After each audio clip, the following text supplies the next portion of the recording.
Telangana cabinet సమావేశం అనంతరం మంత్రి పొంగులేటి మీడియాతో మాట్లాడుతున్నారు. లైవ్ ద్వారా చూద్దాం. పాతయ్య ఉంటాయి 15,000 ఇళ్ళు ప్రతి నియోజకవర్గానికి ఇస్తూ మిగిలిన 500 ఇళ్ళు ఏవైతే ఉన్నాయో ఈ 500 ఇళ్ళు గతంలో ఈ వివిధ కారణాల చేత ఈ వివిధ స్కీములలో అన్కంప్లీట్ అయి ఉన్నాయో అది ఉమ్మడి ఆంధ్రప్రదేశ్లో ఇందిరమ్మ ఇల్లు పేరుతో కట్టిన ఇళ్లు కానీ గత ప్రభుత్వంలో గృహలక్ష్మి కార్యక్రమం ద్వారా ఇచ్చిన ఇళ్లు కానీ లేకుండా ఎవరైనా బెనిఫిషరీ తను వ్యక్తిగతంగా ఇల్లు అన్కంప్లీట్ చేసిన వాళ్ళు కానీ ఉండి ఉంటే వారు నిరుపేదలై ఉండి ఉంటే వారు యాజ్ పర్ స్కీమ్లో ఎలిజిబిలిటీ ఉంటే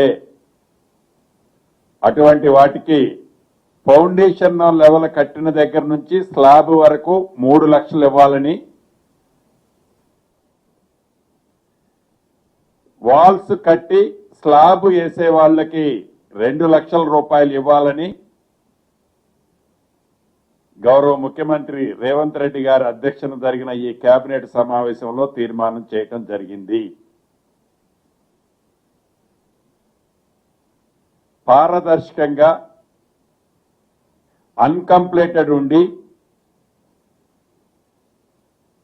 అది మహబూబ్ నగర్ జిల్లాలో ఆడ స్టోన్స్ ఉంటాయి, నాపరాళ్ళు ఉంటాయి. ఈ నాపరాళ్ళు కప్పు కింద వేసుకున్న ఇళ్లు కొన్ని ఉంటాయి. వాల్స్ అన్ని పర్ఫెక్ట్ గా కట్టి పైన రేకులేసిన ఇళ్లు కొన్ని ఉంటాయి. ఫౌండేషన్లు కట్టి ఆ ఫౌండేషన్ల మీద రేకులు కట్టుకొని నివసించే కుటుంబాలు కొన్ని ఉంటాయి. నేను కూడా ప్రత్యక్షంగా గిరిజన ప్రాంతాలు భద్రాచలం, పెనుపాక ఆ ప్రాంతాలు తిరిగినప్పుడు స్వయంగా చూశాను. ఆనాడు దివంగత నేత రాజశేఖర రెడ్డి గారు ముఖ్యమంత్రిగా ఉన్న టైంలో ఇచ్చిన ఇందిరమ్మ ఇళ్లలో అన్కంప్లీటెడ్ ఉండి తాండూరు ప్రాంతంలో కూడా చూశాను. తాండూరులో అన్కంప్లీటెడ్ గా ఉండి కిటికీ లెవెల్లో కట్టి వదిలేశారు. ఆ పైన టార్పల్ కప్పుకొని ఉన్నారు. అది ఆ స్కీమ్ లో ఫిట్ అవట్లా, ఈ స్కీమ్ లో ఫిట్ అవట్లా, ఇబ్బంది పడుతున్నారు. అటువంటి వాటిని ఈ 2వ విడతలో ప్రయారిటీ ఇచ్చాం.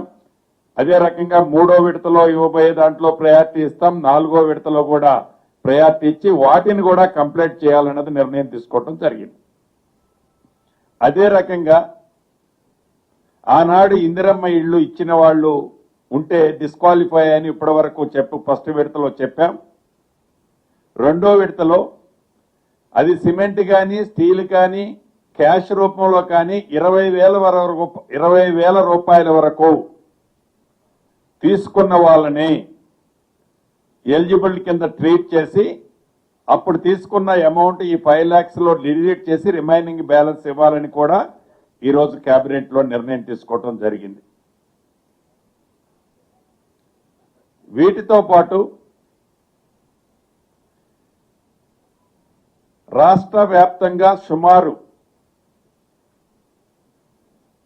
14,800 పూరి గుడిసెలున్నాయని మా సర్వేలో, హౌసింగ్ డిపార్ట్మెంట్ సర్వేలో నిర్ధారణ చేయటం జరిగింది. ఏదైతే సెకండ్ ఫేజ్ ఇల్లు ఇస్తున్నామో అది ఏ నియోజకవర్గంలో, ఏ గ్రామంలో ఎన్ని పూరిళ్ళు ఉన్నాయన్నది మా దగ్గర లిస్ట్ ఉంది.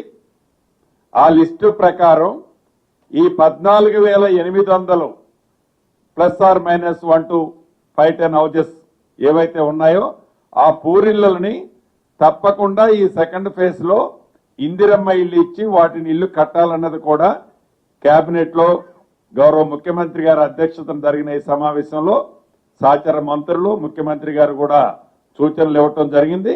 దాన్ని కూడా ఇంప్లిమెంటేషన్ చేయటం జరుగుద్ది.